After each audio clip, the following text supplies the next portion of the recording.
বাগমাছৰ সমবায় সমিতি সঞ্চালক মণ্ডলী পুনৰ গঠন এম মছুদ্দিন আহমেদক সভাপতি পদত দায়িত্ব অৰ্পণ চেঙাৰ বাগমাছৰ গাঁও পঞ্চায়ত সমবায় সমিতি লিমিটেড সঞ্চালক মণ্ডলীৰ পুনৰ গঠন কৰা হয় এম মছুদ্দিন আহমেদক সভাপতি আৰু ৰফিকুল ইছলামক উপসভাপতি হিচাপে লৈ এখন পূৰ্ণাংগ সমিতি গঠন কৰা হয় উল্লেখ্য যে সমবায় সমিতিখনৰ নিৰ্বাচন যোৱা 29 ডিচেম্বৰত সম্পূৰ্ণ হোৱাৰ পিছত এক দীৰ্ঘদিনীয়া জল্পনা কল্পনা অন্ত পেলাই 11 জানুৱাৰীত বিভাগীয় তত্ত্বাৱধানত প্ৰথমখন সভা অনুষ্ঠিত কৰি সঞ্চালক মণ্ডলী গঠনৰ কাম সম্পূৰ্ণ হৈছিল কিন্তু সমবায় সমিতিৰ উপবিধিৰ 10 নম্বৰ ধাৰা 6 অনুচ্ছেদৰ পৰিপন্থীৰ অভিযোগ উত্থাপন হোৱাৰ ফলত সভাখন বাতিল কৰি বিভাগীয় অনুমতি সাপেক্ষে বৃহস্পতিবাৰে এখন সঞ্চালক মণ্ডলীৰ সভা অনুষ্ঠিত কৰি সৰ্বমুঠ 15 গৰাকী সদস্যৰ উপস্থিতিত সঞ্চালক মণ্ডলী পুনৰ গঠন কৰা হয় উক্ত সভাখনত বিভাগীয় কৰ্তৃপক্ষৰ তত্ত্বাৱধায়ক হিচাপে সৰিবুল হক চৌধুৰী আৰু তাজনুল আলীৰ লগত উপস্থিত থাকে সহনিৰ্বাচনী বিষয়া সিদানন্দ দাসে বাগমাছৰ সমবায় সমিতিৰ নৱগঠিত সঞ্চালক মণ্ডলীৰ সভাপতি এম মছুদ্দিন আহমেদে সমবায়খন আগুৱাই লৈ যোৱাৰ ক্ষেত্ৰত ৰাইজৰ পৰামৰ্শ আৰু সহায় সহযোগিতা কামনা কৰিছে দক্ষিণ বৰপেটাৰ পৰা আবুল মুতালিবৰ ৰিপৰ্ট অসম লাইভ 24 আমি বাগমাছৰ গাঁও পঞ্চায়ত সমবায় সমিতি লিমিটেডলৈ আহোঁ 12 বজাত সম্পূৰ্ণ ফুল হোৱাৰ পিছত আমি 15জন সঞ্চালক মণ্ডলীৰ পৰা এজনক সভাপতি মিটিংখন চলাবৰ কাৰণে সভাপতি দায়িত্ব তেওঁলোকে অৰ্পণ কৰে হাফিজুল ইছলামক আৰু একমাত্ৰ কাৰ্যসূচীৰে আজি সভাখন অনুষ্ঠিত হয় সভাপতি আৰু উপসভাপতি বাছনি আৰু নিৰ্বাচন প্ৰথমতে এজনক এম মছুদ্দিনক নামটো এজনে প্ৰস্তাৱ কৰে এজন সঞ্চালক মণ্ডলীয়ে আৰু এজনে সমৰ্থন কৰে আৰু দ্বিতীয়টো প্ৰস্তাৱো আহে সভাপতিৰ কাৰণে চকুৰ আলী আৰু সমৰ্থন আৰু এজনে কৰে কৰাৰ পিছত যিহেতু আমাৰ সমবায়খনত এজনে সভাপতি দৰকাৰ এই ক্ষেত্ৰত তেওঁলোকক আমি পৰ্যবেক্ষক হিচাপে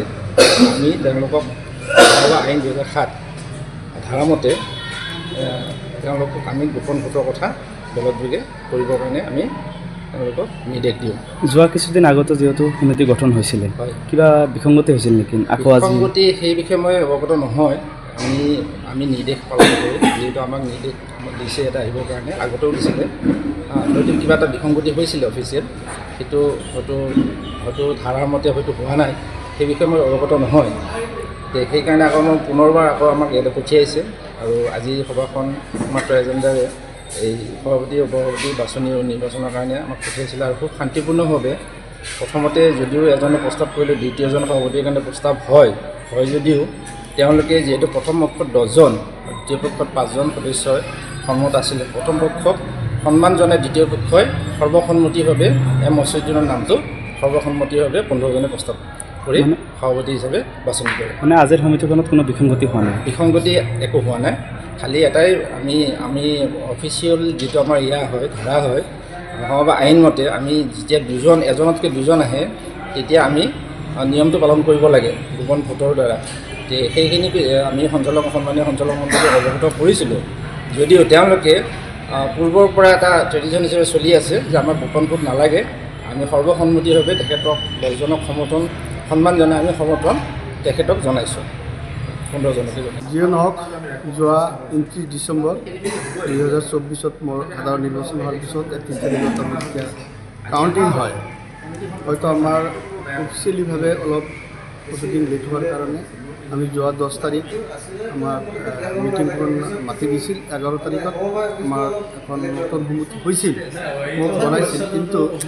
আচলতে নতুন বাইলা মতে 7 দিন আগত জাননী দিব লাগে সেইকাৰণে হয়তো আমাৰ অফিচিয়েলভাৱে আকৌ এখন বৰ্ডৰ প্ৰথম মিটিং আহ্বান কৰিব দিছিল সভা আহ্বান কৰিব দিছিল আজি 30 তাৰিখত এই নতুন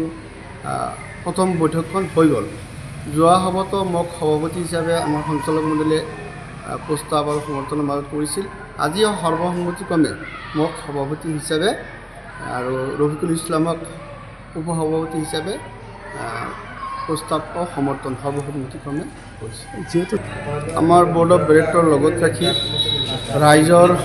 পৰামৰ্শ লৈ কেনেকৈ সমবায়খন উন্নত কৰা যায় বা আমাৰ বিসংগতিবিলাক দূৰ কৰা যায় তাৰে আমি নতুন বুদ্ধিয়ে চেষ্টা চলাম কেইজনে সমিতিটো কেইজনে 15জনে